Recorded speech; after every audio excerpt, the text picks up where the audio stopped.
दुमका की उपायुक्त राजेश्वरी बी की कुछ तस्वीरें सोशल मीडिया में खूब हो रही हैं वायरल। दुमका की उपायुक्त राजेश्वरी बी कोरोना संक्रमण काल के दौरान जिले में लॉकडाउन का सख्ती से पालन कराने के अलावा अपने पारिवारिक जिम्मेवारी को भी बखूबी निभा रही हैं। गरीबों और असहाय लोगों को भोजन उपलब्ध कराने जैसी जिम्मेदारियों को भी वे निभा रही हैं। अपने घर में कुछ क्रिएटिव वर्क के जरिए सोशल मीडिया में डाली गई कुछ तस्वीरें काफी वायरल हुई हैं, जिसमें वह अपने पति की हेयर कटिंग करते नजर आ रही हैं। ये तस्वीरें खूब सुर्खियां बटोर रही हैं। तस्वीरों में डीसी अपने पति सूरज भगत के बाल काटते नजर आ रही हैं। उन्होंने बेटे रुद्र के भी बाल काटे और खास हेयर लुक दिया। उपायुक्त राजेश्वरी बी ने बताया कि लॉकडाउन में सभी दुकान बंद है, हेयर कटिंग की दुकानें और लॉन्ड्री भी नहीं खुल रही है। ऐसे में उन्होंने लोगों को यह मैसेज दिया है कि आप घर पर रहकर खुद से भी परिवार के जरूरी कार्य कर सकते हैं और दूसरों पर निर्भरता को कम कर सकते हैं। कई सारे वाइफ्स उनके हस्बैंड्स के कर रहे हैं, बच्चों के कर रहे हैं, तो हमको भी लगा कि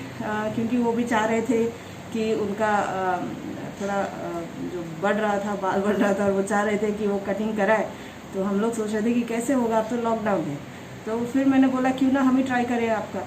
तो ये अच्छी बात है कि उन्होंने खूब ट्रस्ट मुझे प्लेस किया और उन्होंने हैंडओवर किया अपने बाल को। सीसीएल के लाल लाडली कायाकल्प scholarship, mission engineering 2022, coaching IITians द्वारा, सारा खर्च सीसीएल द्वारा। हम कोयला वाले घरों को रोशन तो करते ही हैं, बच्चों का भविष्य भी संवारते हैं। हमने यह कायाकल्प स्कॉलरशिप 2013 में शुरू की थी। सफलता लगभग 100% है।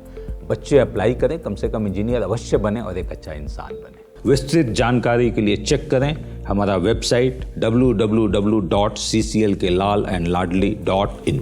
लाइव झारखंड ब्रेकिंग की अपील।